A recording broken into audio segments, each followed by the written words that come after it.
నాలుగో మాట. ఈ 7 మాటల్లో నాకు బాగా నచ్చిన మాట, అంటే మిగతా మాటలు నచ్చలేదు అనుకోబాకండి, మొదట్లో చెప్పాను, నాకు 7 మాటల్లో బాగా నచ్చిన మాట నాలుగో మాట. ఎందుకు నా అంటారు? చాలా అవుతారండి. 1, 2, 3, 4, 5, 6, 7 లెక్క పెట్టండి, రాసుకోండి. ఉదాహరణ అనుకోండి, బుర్రలో ఇమాజిన్ చేసుకోండి. 1, 2, 3, 4, 5, 6, 7 అవునా? ఈ 7 సెంటర్ ఏది? లేపుతారు. ఇటు 3 పోతే ఇటు 3 కొట్టేస్తే మధ్యలో మిగిలేది 4 మాట. అర్థమవుతుందా? సెంటర్ మాట అంటే సర్వసాధారణంగా పిల్లలు ఇందాక ఒక మాట ప్యాడ్ ఉంటుంది సిరా, అట్ట సెంటర్లో పట్టుకుని దిగుతారు. సెంటర్లో ఒక ఏళ్ళు చాలు, మనం చివరి పట్టుకోవాలనుకో 3-4 ఏళ్ళని ఉండాలి ఇట్లా ప్యాడ్ పట్టుకోవడానికి. అవునా? సెంటర్లో తిప్పాలంటే ఇలా పట్టుకుంటే చాలు. ఇప్పుడు అంతెందుకు, ఇప్పుడు ఈ పుల్పిట్ ఉందా, ఇక్కడ పట్టుకుని నేను ఈజీగా ఎత్తచ్చు. ఎత్తచ్చా? ఇక్కడ పడితే ఎత్తుతారమ్మా? ఎత్తుదామా? ఎత్తలేం. సెంటర్ అయితే ఈ 7 మాటల లింక్ ఈ 4 మాట ఉంటుంది. ఈ 4 మాట చాలా ప్రాముఖ్యమైనది. అదన్నా ఈ 4 మాటను చాలా జాగ్రత్తగా ప్రయత్నం చేయండి. ఏంటి ఆ 4 మాట అంటే, ఇంకో విచిత్రమైన సంగతి చెప్పిన, విచిత్రమైన సంగతి. మొత్తం ఎన్ని మాటలు?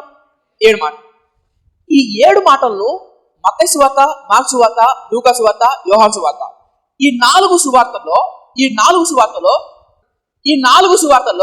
ఈ 4వ మాటను కేవలం 2 రాశారు, మత్తయి, మార్కు. ఈ 2 4వ మాట మీదే దృష్టి పెట్టారు, మిగతా ఏ మాటలు రాయలే. అర్థమైందా? ఎన్ని మాటలు? మొత్తము 7 మాటలు. ఈ 7 మాటల్లో మత్తయి, మార్కు వీళ్ళిద్దరూ 4వ మాట మీదనే ఫోకస్ చేశారు. మిగిలిన 1, 2, 3, 5, 6, 7 మత్తయి, మార్కు రాయలా. రాసింది ఎవరు తెలుసా? లూకా, యోహాను. వీళ్ళిద్దరూ మిగిలిన 3 మాటలు రాశారు. లూకా 3 మాటలు, యోహాను 3 మాటలు రాశారు. మత్తయి, మార్కు వీళ్ళిద్దరూ దేని మీద దృష్టి పెట్టారు?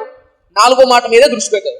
జస్ట్ ఇమాజిన్ చేసుకోండి, 2 సువార్తికులు కేవలం ఒకే మాట మీద దృష్టి పెట్టారంటే. ఇప్పుడు ఆ 4వ మాట మార్కు సువార్తలో ఉంటుంది. చూద్దాం. మార్కు సువార్త ఏంటా 4వ మాట? మార్కు సువార్త 15వ అధ్యాయం. మార్కు సువార్త 15వ అధ్యాయం. ఒక్క నుంచి తీసిన తర్వాత నన్ను చూడండి. రైట్? 7 మాటల్లో మధ్య మాట ఏది?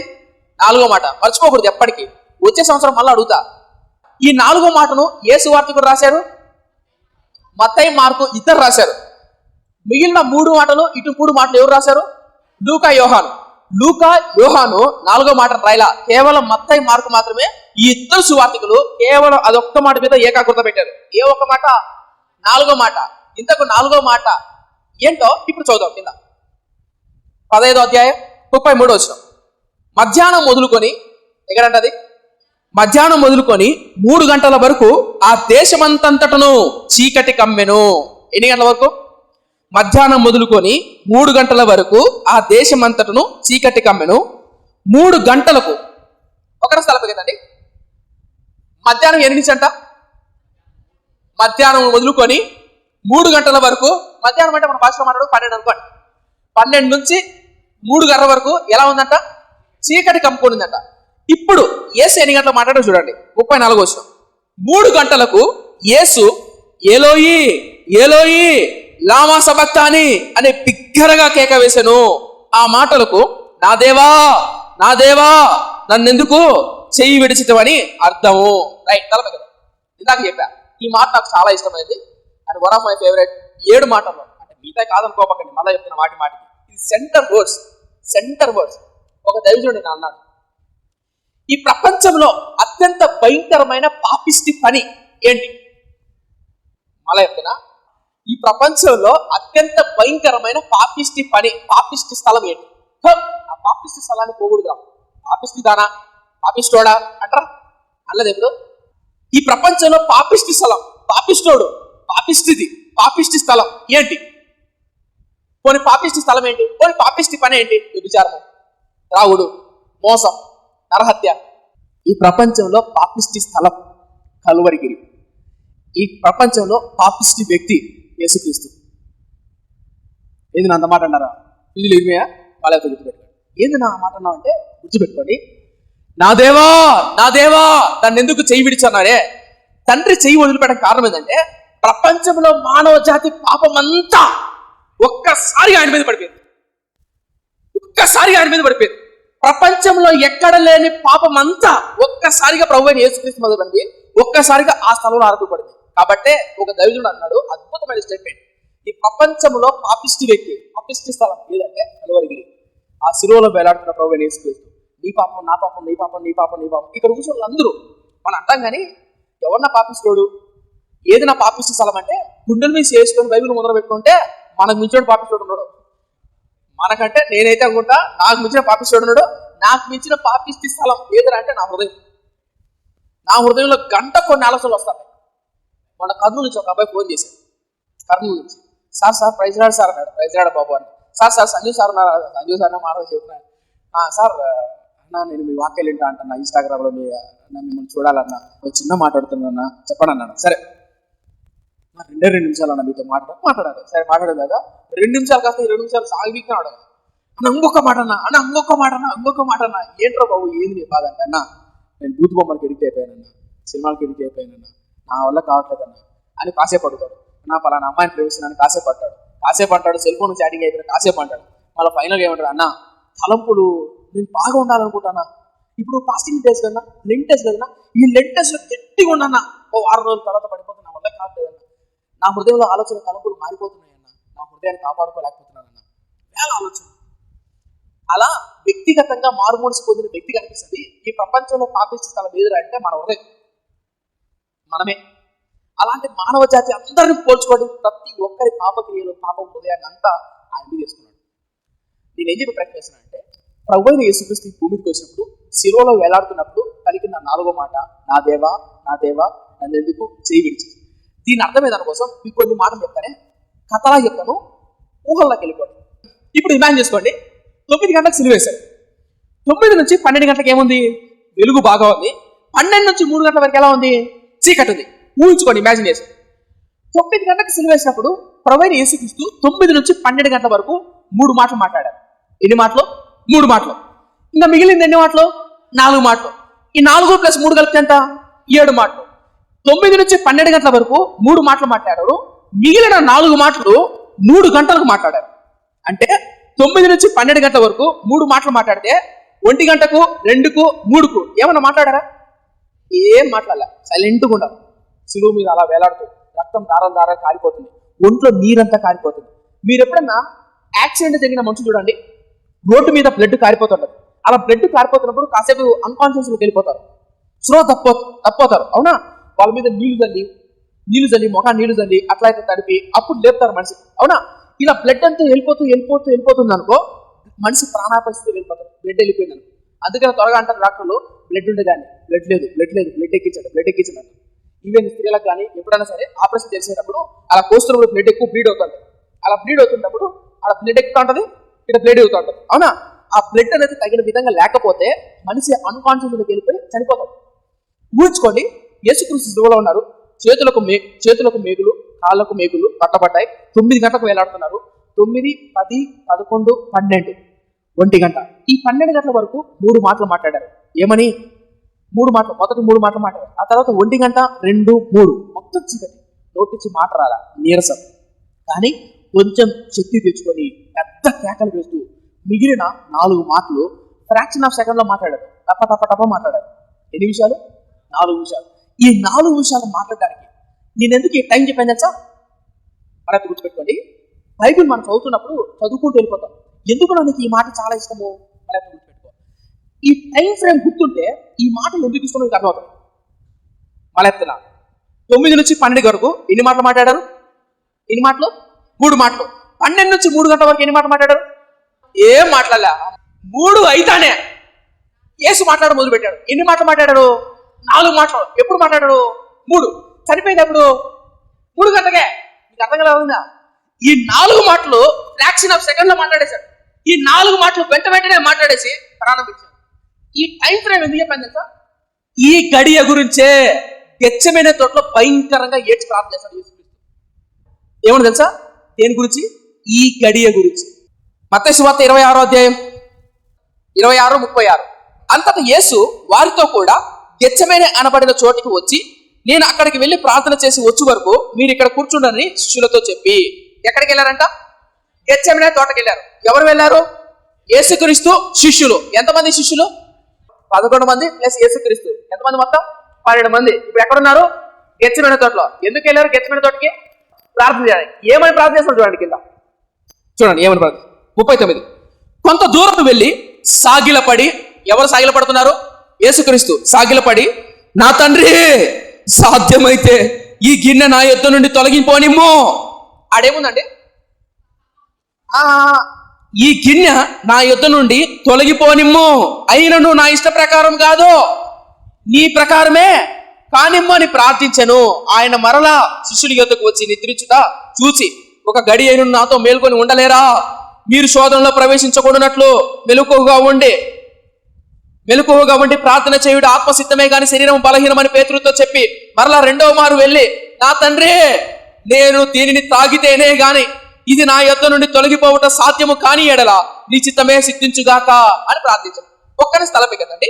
ప్రశ్న వేస్తా, ఏమి తొలగిపోవాలో ప్రార్థన చేశాడు? మత్తయి సువార్తలో ఏముంది?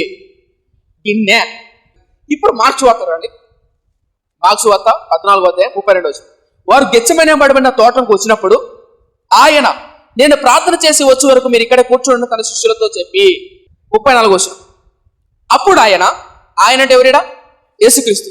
నా ప్రాణము మరణమగునంత దుఃఖములో మునిగి ఉన్నది, మీరు ఇక్కడ ఉండి మెలకువగా ఉండుడని వారితో చెప్పి కొంత దూరం సాగిపోయి నేల మీద పడి, సాధ్యమైతే డాష్ ఆ గడియా ఉందా? కనిపిస్తుందా?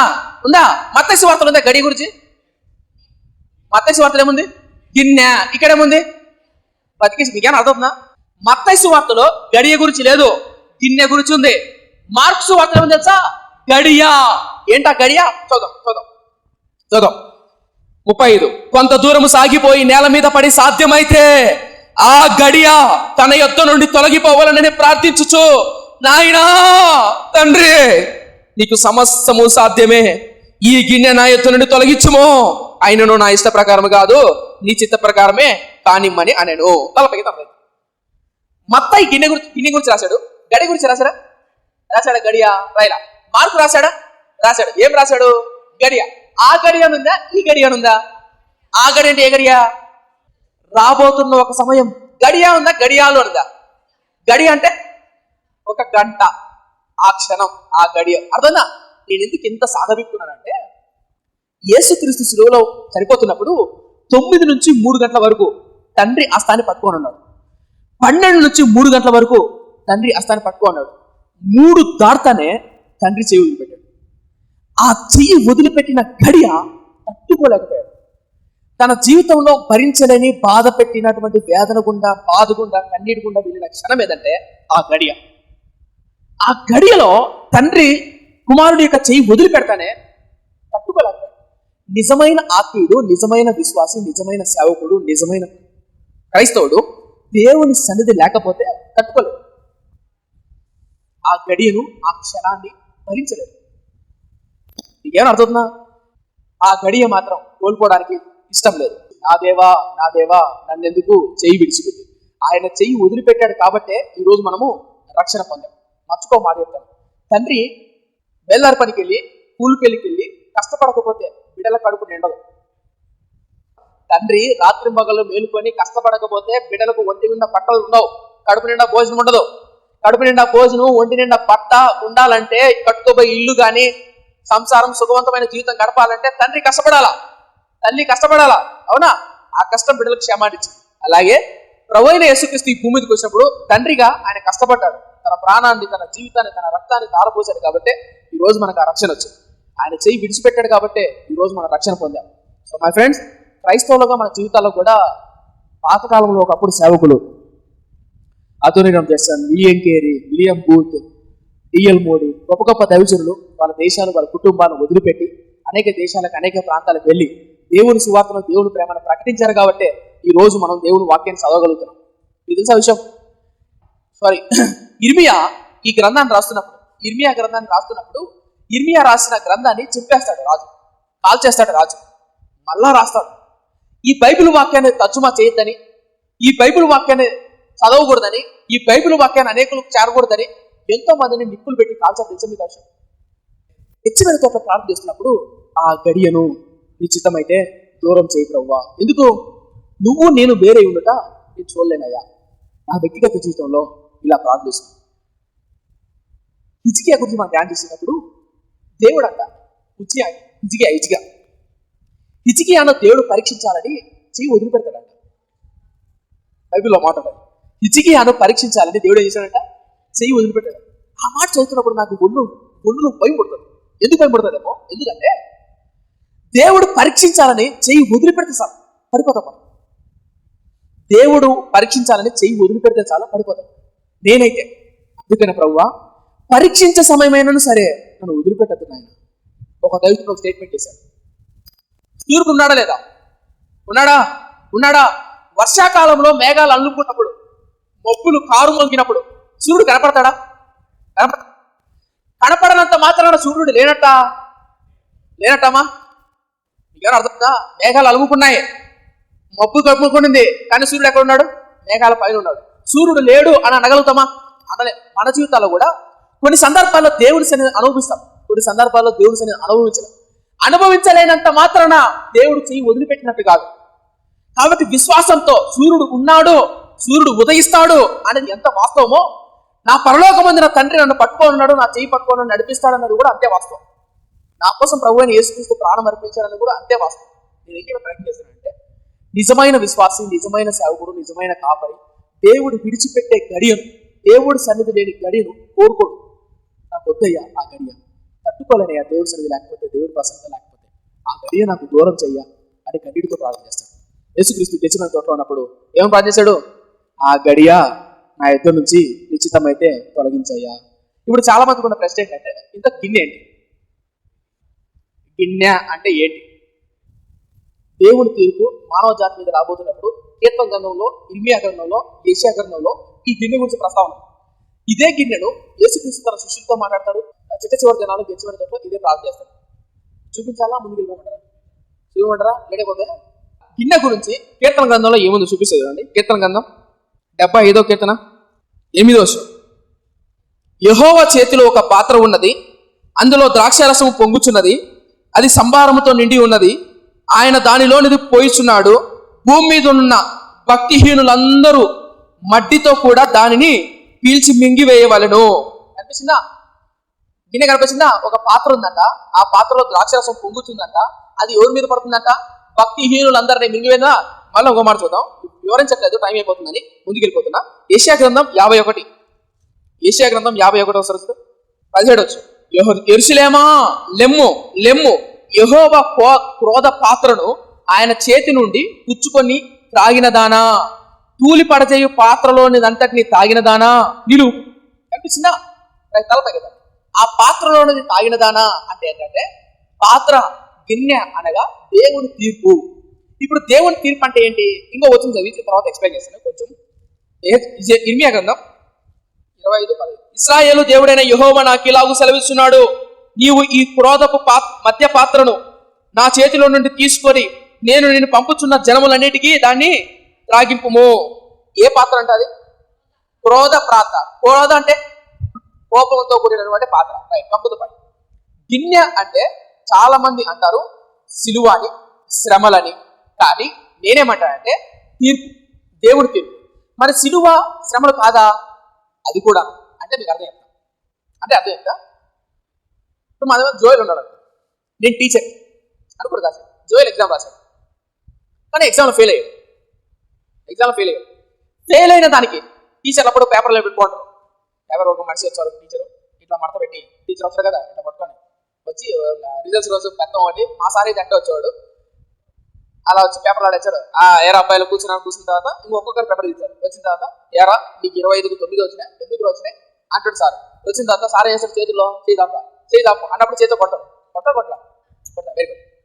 ఇప్పుడు అనుకుందాం, జోయల్ ఉన్నాడు, జోయల్కు మార్కులు వచ్చాయి. సో పేపర్ ఇచ్చారు, జోయల్ 25కు 1 వచ్చినాయి.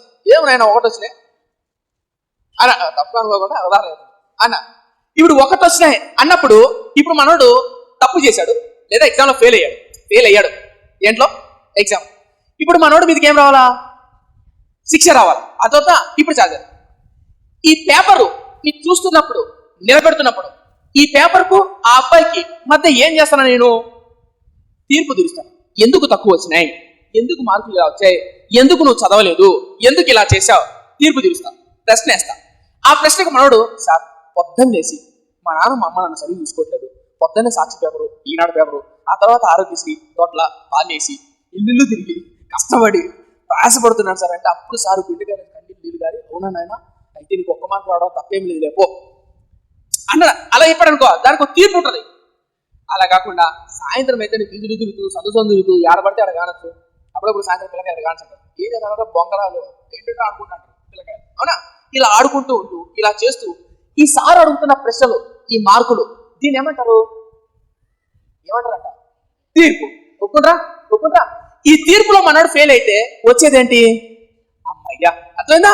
ఆ శిక్షకు వచ్చే ప్రతిఫలం ఏంటి? నొప్పి, బాధ, వేదన. అర్థమైందా? ఇప్పుడు కంప్లీట్. గిన్నె అంటే ఏంటి?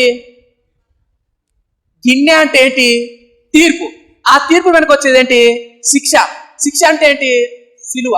కదా? సో ఇప్పుడు ఈ గిన్నెను నా యుద్ధం నుంచి తొలగించమంటే ఈ తీర్పు, ఈ శిక్షను, రాబోతున్నటువంటి శిక్షను నా యుద్ధం నుంచి, దానికంటే ప్రాముఖ్యమైనది ఆ గడియ నా యుద్ధం నుంచి తొలగించు ప్రభువా, ఎందుకంటే ఆ గడియను నేను తట్టుకోలేను ప్రభువా. అద్భుతమైన మాట కదా. దైవజనులు యేసన్న గారు ఈ పాట రాశారు. నువ్వు కనిపించని ఈ రోజున, నువ్వు మాట్లాడిన ఈ రోజున ఒక క్షణం ఒక యుగంలా ఉంటుంది ప్రభువా. ఎవరు మాట్లాడకపోతే, దేవుడు మనతో మాట్లాడకపోతే, దేవుని సన్నిధి మనం అనుభవించకపోతే ఒక క్షణం ఒక యుగంలో ఉంటుంది.